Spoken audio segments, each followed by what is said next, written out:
Okay,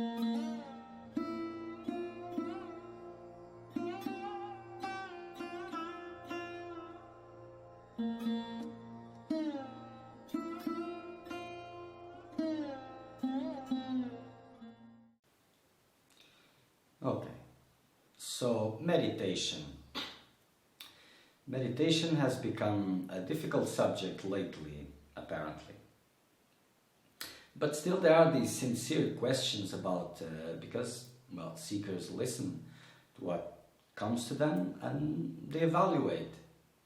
So should I meditate or shouldn't I meditate?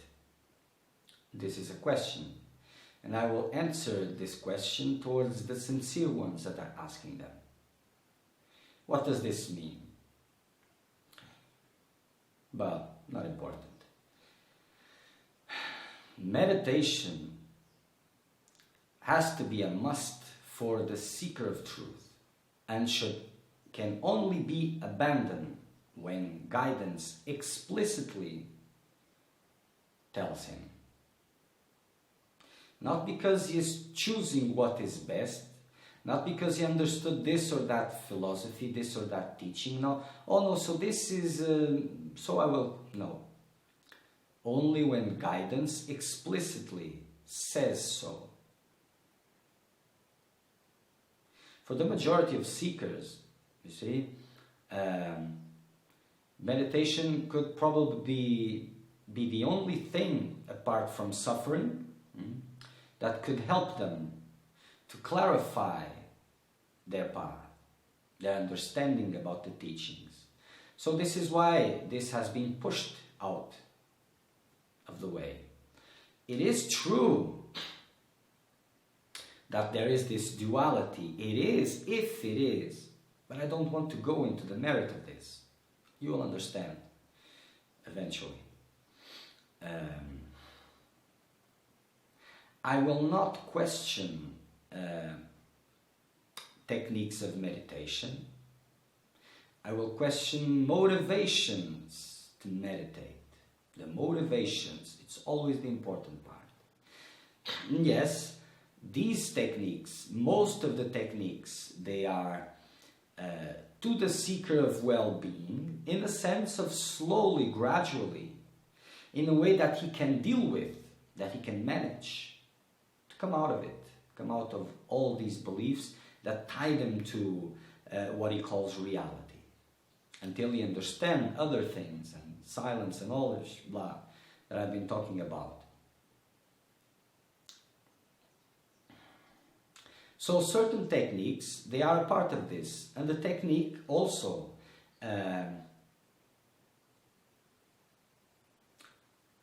there's an object that's being pursued. The mind is focusing on something, is one-pointed, you see?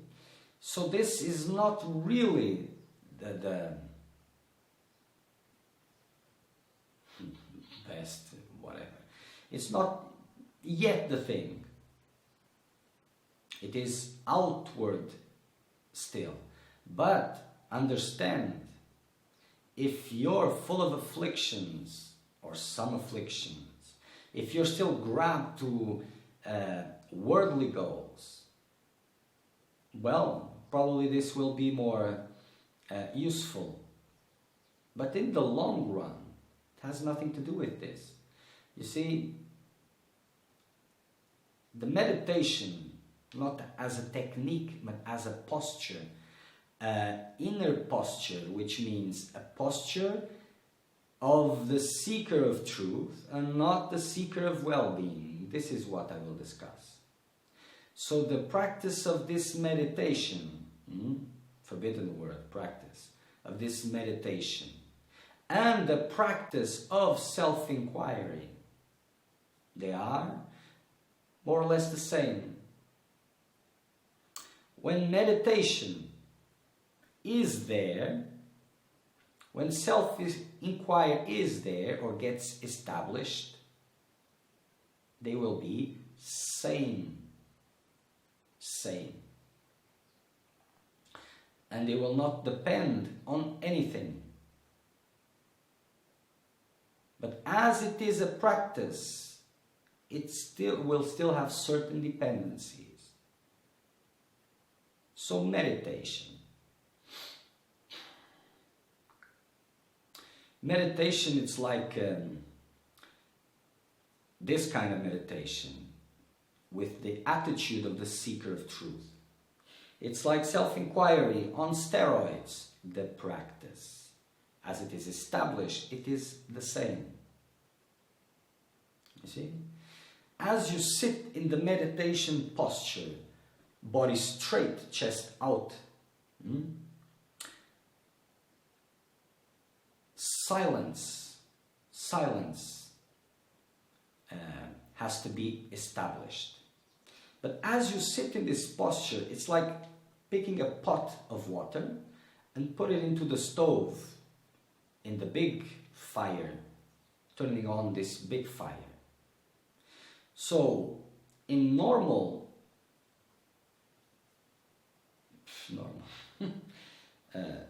undertakings, when you're moving around, you see,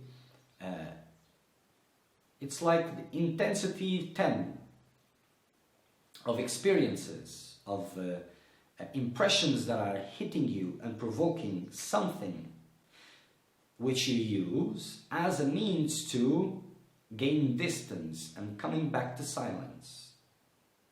In meditation, this increases 100 times, 1,000 times. If you're pursuing something, well, this is not yet what I'm talking about. But just by sitting straight, energy starts moving, fire starts moving. And starts to bring everything. You see, it's like all of you have heard about detoxifying the body, the mind, and all these things. So the body-mind complex has these mechanisms of input and output. When it is the input, this is the seeker of well-being. He is bringing things to him, collecting teachings, collecting all these things. Input. When it becomes a seeker of truth, he is cutting investments, important. So things are letting him go also. Output. Now, output is not putting things into the world. Things that he was grabbing are collapsing. And only the posture starts this process of letting go and collapsing into the body, emotions, mind, into all of this. It is illusion. Yes, of course it is. But what isn't until it is real? Everything, even these petty attempts of whatever.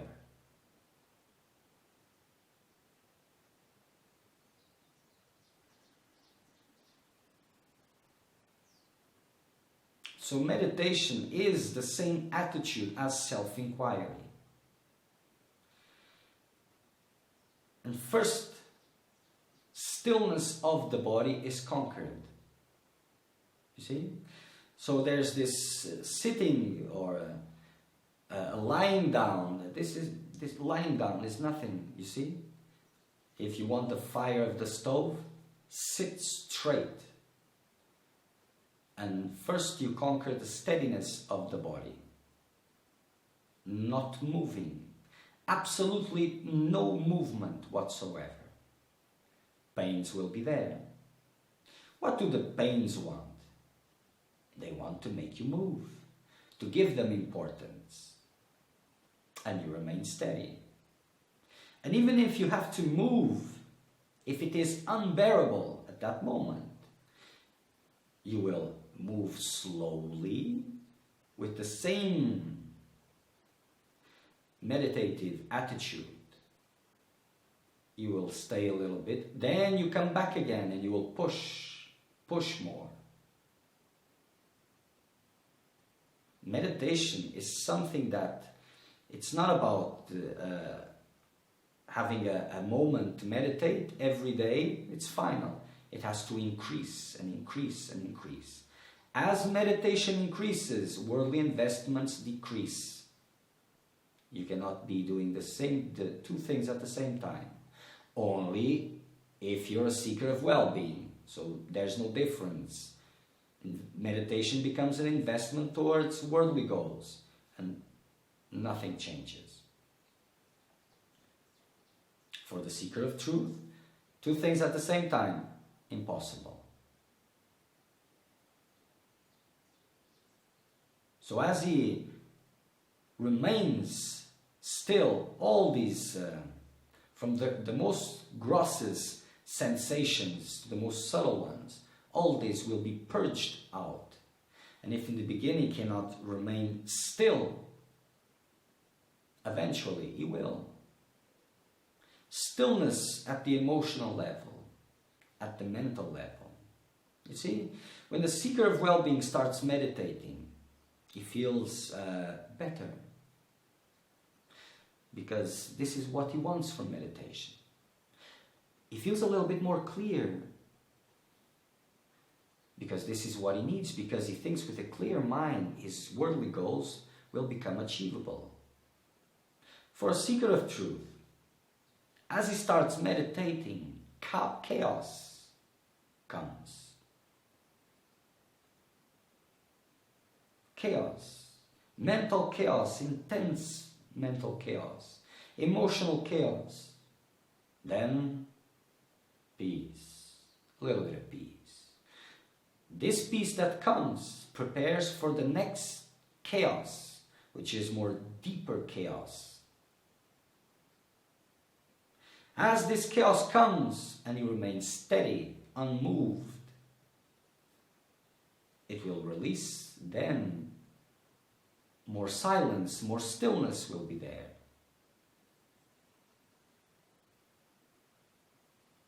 Attention, as in self-inquiry, remains at the source, at the I source.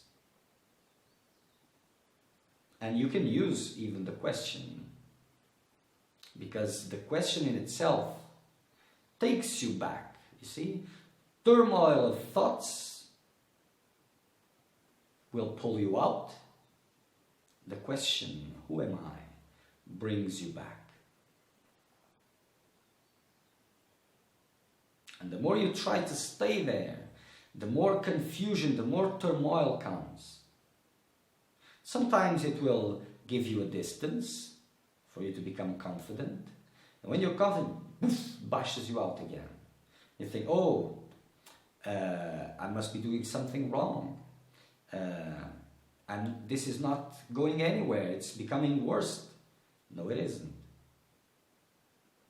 The more deeper the restlessness, the more ingrained restlessness that I've spoken previously, the more intense is the experience. And you see, input and output has this, more or less the same experience for the seeker. He is living it. So if he is a seeker of well-being, as the turmoil begins, if he increases the time of meditation, as the turmoil begins, he quits. I must be doing something wrong. This is not what I've applied for. I wanted well-being. This is creating more chaos and confusion, so this must be wrong. It is according to his motivations. The only thing. So it's better for him to keep it lightly. 5 minutes, 15 minutes, half an hour, 1 hour tops. Don't go more than this in one stretch, because, well, then your well-being will go down the drain. If you keep it superficial, you will get this feeling nice sensation of this.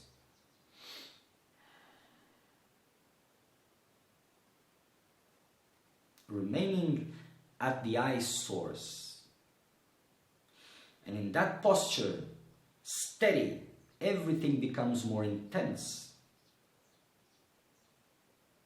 All those things that it would take more time for you to face will be there. intensely, one after the other, one after the other, one after the other.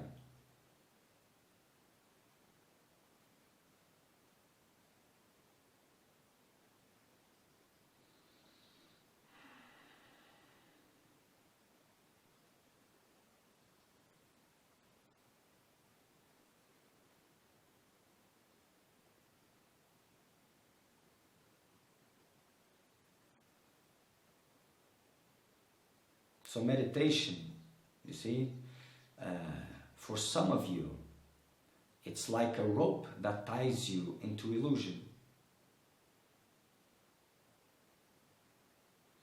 It is a rope that promises salvation, but keeps you tied into illusion.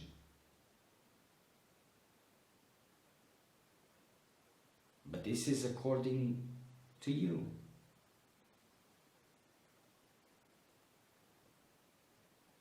So, when this silence,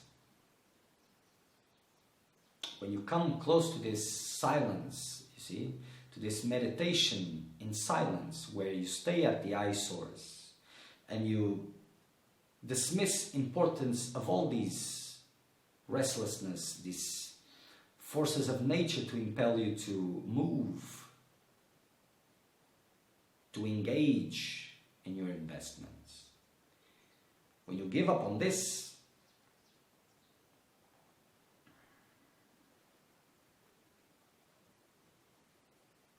same as self-inquiry.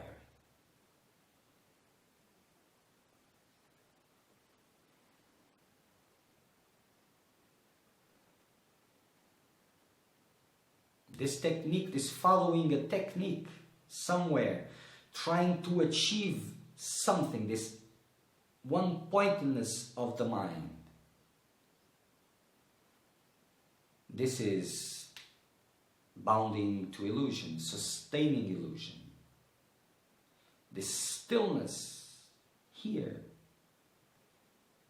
in this body of silence, in the eye source, remaining there steady, untouched by anything.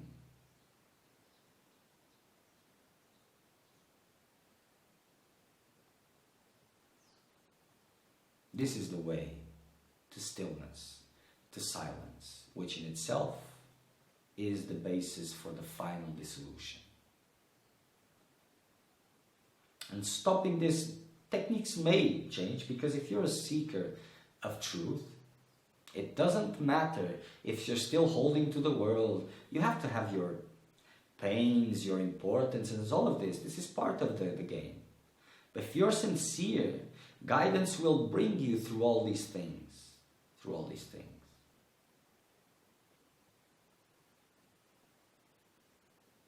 Well, different techniques that will exhaust themselves.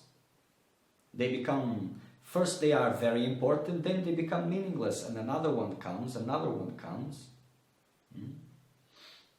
until you reach this point of abstraction, abstracting from everything that seems real. Well, you have to understand by now, if you reach this point, that outward world unimportant. So eyes closed. Eyes closed to the outer world, eyes open to the inner world. Just stillness. As something comes to disturb this stillness, to drag attention from the eye source to the rest, whatever that means, you will bring it back again to stillness, to the eye source, and remain. And you will increase these periods, these times. There's no limits where you can increase it. When meditation is established, when self-inquiry is established, there is no difference. And they will not depend on circumstances, on physical postures, on whatever. It is true. Before of that, a lot of things help and a lot of things disturb. what makes you see what helps and what disturbs is motivations. If you want to go to a party, or if you want to stay quiet in silence, makes a big difference. Because if you want to have fun and going to a party, staying alone in silence will be disturbing.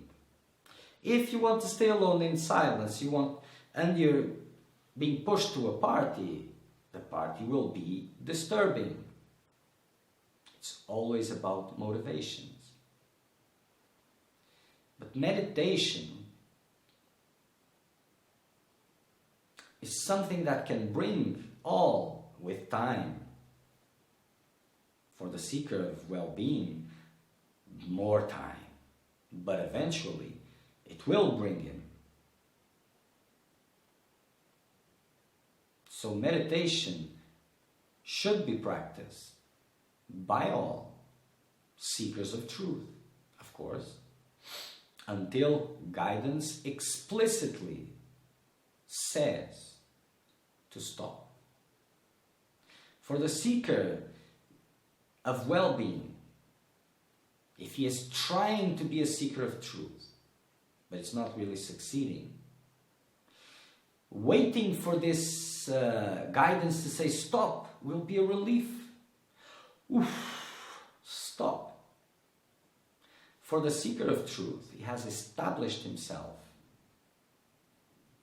And I'm speaking still only about, and also about posture of the body. And the meditation as an attitude of, like a commitment, a daily pursuit. This part of stopping all of this and just remaining, this will be difficult. Because in a way, meditation becomes an attachment, a safe space.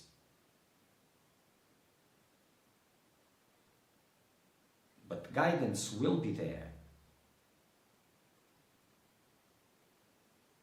to tell him when to stop. So he doesn't have to worry about anything. You see, the seeker of truth doesn't have to worry about which is the best teaching, which is the best technique, which is the best master, which is the best this, that. No. Guidance. He has to be aware, be ready, waiting, available, willing for guidance. And guidance shows. And when it comes the time where this meditation stops, the attitude is there. It is established, so no need for this sitting. But guidance says so, not your logic, not your mind. Guidance. Guidance. The voice of the Master, the voice of the Guru, the voice of God. Your voice. Not what you think you are, but who you really are.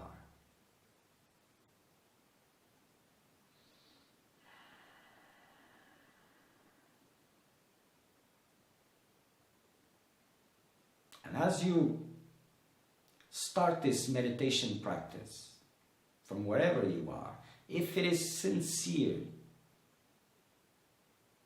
you will see that something, your process as a seeker of truth will gain life. Something tangible. The support, the guidance will be tangible. Most of you have no idea what I'm talking about. Now, you may give a different meaning to these words and think you are understanding.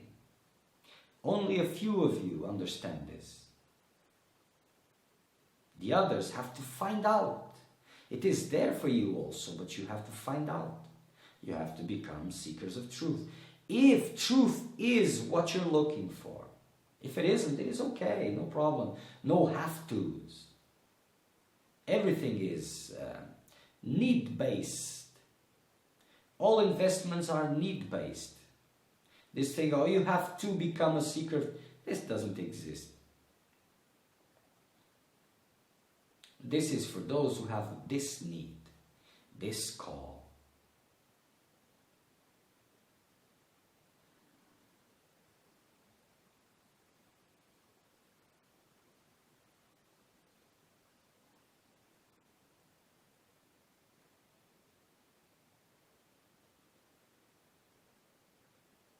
If you have more questions about meditation, because this is, well, a very big subject, your questions are always the most important ones.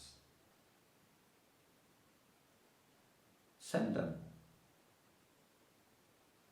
There's no problem with touchy subjects. If it is sincere, you can ask whatever you need. Not whatever you're curious about, whatever you need. Whatever is touching you, this is a doubt. A doubt is not a mental curiosity. There's something that has a feeling for you, has importance, real importance. Because these are the knots that then can be broken. Curiosities is just that, well, outward flow mentality. So no doubts absolutely whatsoever. So if there is no guidance, and should you practice meditation? If you're a seeker of truth, yes, of course. Trust what is coming. So the technique that comes to you, grab it and practice it and intensify the time of your practice. You just need to do this one correctly. Start cutting all those things, intensify your practice. Eventually, if you're sincere, guidance will come. Or guidance will tell you where to go to continue your work.